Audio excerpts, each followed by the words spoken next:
En 1965, el escritor americano Frank Herbert va a publicar la novela Dune. Con el tiempo, esta se ha convertido en una de las más grandes obras de la ciencia ficción de la historia contemporánea. Ya hemos hablado del film inspirado en este libro en un capítulo anterior a Books and Films, que si no lo han visto están invitadísimos a buscarlo en el canal. Pero ahora me quiero centrar en el libro y en dos aspectos clave que se conectan con la historia del extremismo islámico del siglo XX. Me refiero por un lado al desprecio del materialismo yanqui como filosofía de vida y a la toma de la Gran Mezquita en 1979 por otro. Quédate a ver este capítulo aunque no hayas leído la novela, porque no es necesario para entenderlo, ya que nos vamos a centrar fundamentalmente en la historia real de nuestro mundo. Y va a ser súper interesante.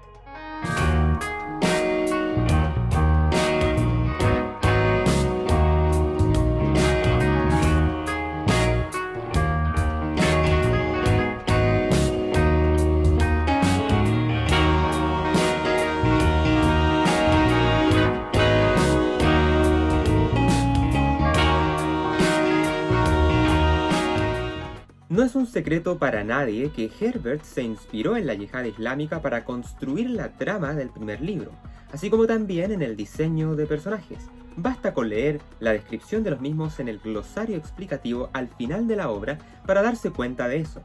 Por ejemplo, el concepto de yihad butleriana, también llamada Gran Revolución, fue una cruzada contra los computadores, máquinas pensantes y robots conscientes, cuyo principal mandamiento quedó registrado en el extraño documento llamado Biblia Católica Naranja, que reza: no construirás una máquina a semejanza de la mente del hombre. Lo más interesante es que mucho de lo escrito por Herbert parece incluso inspirado en el futuro de nuestra propia realidad, porque muchas de las cosas que plantea se pueden relacionar notablemente con acontecimientos reales que ocurrieron varios años después de la publicación de la obra. Tenemos por ejemplo la especia de las especias, llamada melange, cultivo del que Arrakis, el planeta desértico de Dune, es la única fuente. La obsesión mercantil por adquirir este preciado compuesto es imposible no relacionarlo con el tema de la extracción de petróleo en la península arábiga, en tremendas cantidades que hasta el día de hoy se obtienen, junto a los intereses en la zona de las dos superpotencias de la Guerra Fría, esto es la Unión Soviética en primer lugar y después con Estados Unidos. La razón detrás de la yihad butleriana fue el creciente temor a que las máquinas inteligentes se convirtieran en entidades dominantes y suprimieran la libertad humana. En respuesta a esto, la humanidad decide erradicar todas las formas de inteligencia artificial avanzada, llevando a una prohibición absoluta de estas tecnologías en la civilización que se describe en la novela. La sociedad entonces se va a terminar organizando alrededor de un fuerte rechazo a las máquinas pensantes, promoviendo en su lugar el desarrollo de las capacidades humanas, como la memoria y el cálculo avanzado, que están representadas en los famosos mentats, humanos entrenados para procesar información como si fuesen computadoras. También se impulsa la evolución y el perfeccionamiento de las habilidades físicas y mentales, junto con las espirituales, a través de las instituciones como la Bene Gesserit. Cuando el protagonista de la obra, Paul Atreides, es sometido a la prueba del Gom Jabbar, que es una aguja envenenada empleada para la prueba de la conciencia, la anciana Bene Gesserit le dice que la Biblia Católica Naranja, en vez de decir no construirás una máquina a semejanza de la mente del hombre, debió decir no construirás una máquina que imite la mente humana. Eso es muy interesante porque plantea que este grupo de brujas político-religiosas parten de la tesis de que las máquinas en realidad no pueden cobrar auténtica conciencia, sino que solo imitar al ser humano, tesis filosófica que podemos encontrar en la teología abrahámica, no solo del Islam, sino que también de los judíos y los cristianos. Más información sobre este tema lo pueden encontrar en nuestro especial del curso Libertad, Determinismo y Conciencia, titulado Conciencia Sintética.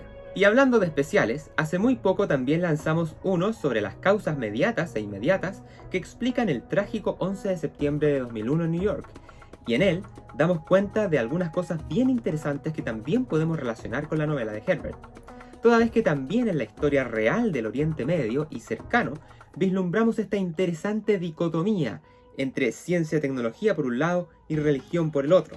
El profesor Lawrence Wright lo explica muy bien afirmando que si el futuro pertenecía a Estados Unidos, los fundamentalistas islámicos reivindicaban el pasado, Pero no es que estos últimos se opusieran a la tecnología o a la ciencia a rajatabla, o por completo. De hecho, muchos de los dirigentes de Al-Qaeda, como por ejemplo Zawahiri, eran hombres de ciencia. Este, por cierto, era médico. Pero se mostraban ambivalentes por la forma en que la tecnología debilitaba el espíritu, cosa central también en la novela de Herbert. Esto se refleja también en el interés que tenía, por ejemplo, el propio Bin Laden por la maquinaria para el movimiento de tierras, junto con la ingeniería genética vegetal, porque además se dedicaba a temas agrícolas. Pero al mismo tiempo manifestaba un curioso rechazo al agua refrigerada, entre otras cosas que a nosotros nos pueden parecer meros caprichos. Otro asunto presente en Dune, tremendamente importante, es esta figura mesiánica que vendría a liberar a los Fremen, el famoso Lisan al-Gaib, la voz del otro mundo, el elegido. Curiosamente, en los años 70 apareció en el mundo musulmán un estrambótico personaje de similares características. Pasaba que en algunas polémicas tradiciones orales del Islam, el Mahdi, esto es, aquel que guía, aparecería poco antes del fin de los tiempos. La idea del Mahdi es controvertida, especialmente en el Islam wahabí, ya que el Corán no menciona a este Mesías. Pero la tradición dice que el Mahdi será un descendiente del profeta, que llevará su nombre, Muhammad bin Abdullah. Finalmente, Jesús va a regresar y le pedirá a su pueblo que se convierta al Islam. Entonces Jesús y el Mahdi combatirán juntos al anticristo y restablecerán la justicia y la paz en la tierra. El hombre que proclamaba ser el Mahdi en la década de los 70 era Muhammad Abdullah al-Qahtani, pero el verdadero cabecilla de la revuelta era un hombre de apellido al-Oteibi, un predicador fundamentalista que había sido cabo en la Guardia Nacional Saudí, una especie de guardia pretoriana en defensa de la familia real.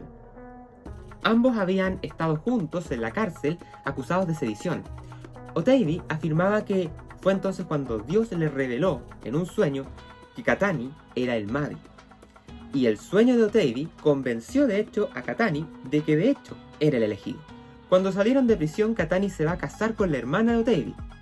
Pronto comenzaron a atraer seguidores con su mensaje mesiánico, especialmente a jóvenes estudiantes de teología de la Universidad Islámica de Medina, un nido de radicalismo de los hermanos musulmanes, que era un movimiento que repudiaba la cultura de la modernidad occidental. Prontamente el objetivo de estos dos se va a tornar en el poder de instaurar un gobierno teocrático a la espera del inminente apocalipsis. Aquellas actividades no tenían precedente en un país tan estrictamente controlado como Arabia Saudita, pero las autoridades siempre habían sido reticentes a enfrentarse a los extremistas religiosos. La falta de cuidado los dejó florecer hasta el punto que idearon un plan para tomarse la gran mezquita con un importante grupo de sublevados, y de hecho lo lograron. Toda la ciudad terminó siendo evacuada y las calles estaban vacías. Los enormes focos que solían iluminar a la inmensa mezquita estaban apagados y el suministro eléctrico había quedado interrumpido, por lo que el edificio se alzaba imponente en medio de la oscuridad. Nadie sabía cuántos insurgentes había, de cuántas armas disponían, ni qué clase de preparativos habían hecho. Este capítulo está presentado por Terrorismo, Derecho Penal y Criminología, análisis jurídico de un conflicto global. Sumérgete en las legislaciones de los países más importantes de Occidente, comprende qué es lo que se entiende hoy en día por terrorismo y los grandes desafíos para la contrainteligencia. Adéntrate por la historia del fenómeno y viaja por los oscuros rincones de la mente de los terroristas para comprender sus extremismos. Un programa exclusivo de PFW, ya disponible en todas partes del mundo. Revisa los enlaces ubicados en la descripción de este video. Te invitamos a ver y escuchar nuestro nuevo especial de clases titulado Guerra contra la Materia, que sintetiza las investigaciones del profesor Lawrence Wright respecto a las causas mediatas e inmediatas que explican el trágico atentado del 11 de septiembre y el posterior surgimiento de la War on Terror. Sumérgete en este profundo recorrido de más de 3 horas de video haciéndote miembro del canal o adquiriendo los programas digitales del que este especial forma parte. Más información en la descripción de este video y en nuestra zona de comunidad. Unos 100 agentes de seguridad del Ministerio del Interior habían intentado recuperar la mezquita, pero fueron abatidos a tiros de inmediato. Tropas del ejército saudí y de la Guardia Nacional se unieron enseguida a los agentes de seguridad supervivientes. Sin embargo, para poder ordenar un asalto militar a la mezquita, los príncipes que estaban presentes tenían que obtener antes el permiso de las autoridades religiosas saudíes, y nada hacía pensar que fueran a dar su bendición. El Corán prohíbe cualquier acto de violencia en el interior de la gran mezquita, ni siquiera se pueden arrancar plantas. por lo que la posibilidad de que se produjera un enfrentamiento armado dentro del perímetro sagrado planteaba un grave dilema tanto al gobierno como a los ulemas, es decir, a los sabios instruidos en la ley islámica. La máxima autoridad de los ulemas era Abdul Aziz bin Baz, un hombre ciego de 70 años de edad y un eminente erudito en materia religiosa. Si bien recelaba de la ciencia y era hostil a la modernidad, por ejemplo sostenía que el sol giraba alrededor de la Tierra y que el hombre nunca había llegado a la luna, bin Baz se hallaba de hecho en una situación embarazosa y comprometida, ya que Oteidy había sido alumno suyo en Medina. No se sabe a qué acuerdo llegaron el ulema y el rey cuando se reunieron, pero el gobierno salió de aquella cita con una fatwa que autorizaba el uso de la fuerza contra los sublevados. Con el decreto en la mano, el príncipe ordenó una descarga de artillería seguida del asalto frontal de 3 de las puertas principales, pero ni siquiera estuvieron cerca de romper las defensas rebeldes. Dentro de la mezquita había 400 o 500 insurgentes. Oteidy exigía adoptar valores islámicos, no occidentales, y romper relaciones diplomáticas con los países de Occidente para así dar marcha atrás en los cambios que habían posibilitado que la sociedad se abriera a la modernidad. La Arabia Saudí, que querían crear estos hombres a finales de los 70, sería un país totalmente aislado, expulsarían del poder a la familia real y ésta tendría que rendir cuentas por todo el dinero que le habían arrebatado al pueblo saudí. El rey y también los ulemas, que habían consentido su reinado, tendrían que ser condenados por pecadores e injustos. Se suspenderían las exportaciones de petróleo a Estados Unidos y se expulsaría de la península arábiga a todos los expertos civiles y militares extranjeros, algo muy similar a lo que pasa en la segunda parte de la novela de Dune de Herbert. Todas estas demandas anunciaban lo que haría Osama Bin Laden 15 años más tarde. Las mujeres insurgentes habían desfigurado los cadáveres de los rebeldes muertos, les habían disparado en la cara, todo esto para impedir que fuesen identificados. Uno de los cadáveres que las tropas de gobierno recuperaron más o menos intacto fue de hecho el de Muhammad Abdullah al-Qahtani, el supuesto Mahdi, al que le habían destrozado la mandíbula. Pero ni siquiera la muerte del Mahdi puso fin a la rebelión. El gobierno no tenía la menor idea de cuánto tiempo iban a poder resistir los insurgentes con los dátiles y el agua que habían escondido en los almacenes, ni tampoco sabían si había alguna posibilidad de asaltar aquel laberinto que brindaba la oportunidad de tener infinitas emboscadas. En ese sentido, el lugar está perfecto como para construir un shooter táctico estilo Call of Duty. Las fuerzas especiales del gobierno avanzaron cautelosamente por el interior, dibujando un croquis con las líneas visuales de las posiciones rebeldes y sus posibles líneas de defensa. Nada había en el mundo más sagrado para ellos y para los musulmanes de todo el planeta que aquella mezquita que se había convertido en un surrealista campo de batalla. Los primeros bombardeos habían causado unos daños terribles. Las autoridades se percataron de que incluso las palomas habían huido. Según los primeros relatos de los peregrinos, las palomas sobrevolaban constantemente la Santa Mezquita dibujando círculos en el cielo. Al director de inteligencia y miembro de la familia real llamado Turki, le pareció como si aquel sangriento conflicto humano hubiera interrumpido la devoción de la naturaleza. Una de las ideas que sopesaron las autoridades consistía en inundar las cámaras subterráneas para después electrocutar con cables de alta tensión a todos los que se encontraban en su interior. Sin embargo, este plan no distinguía entre los rehenes y sus captores. Y además, Turki cayó en la cuenta de que haría falta todo el Mar Rojo para llenarlas.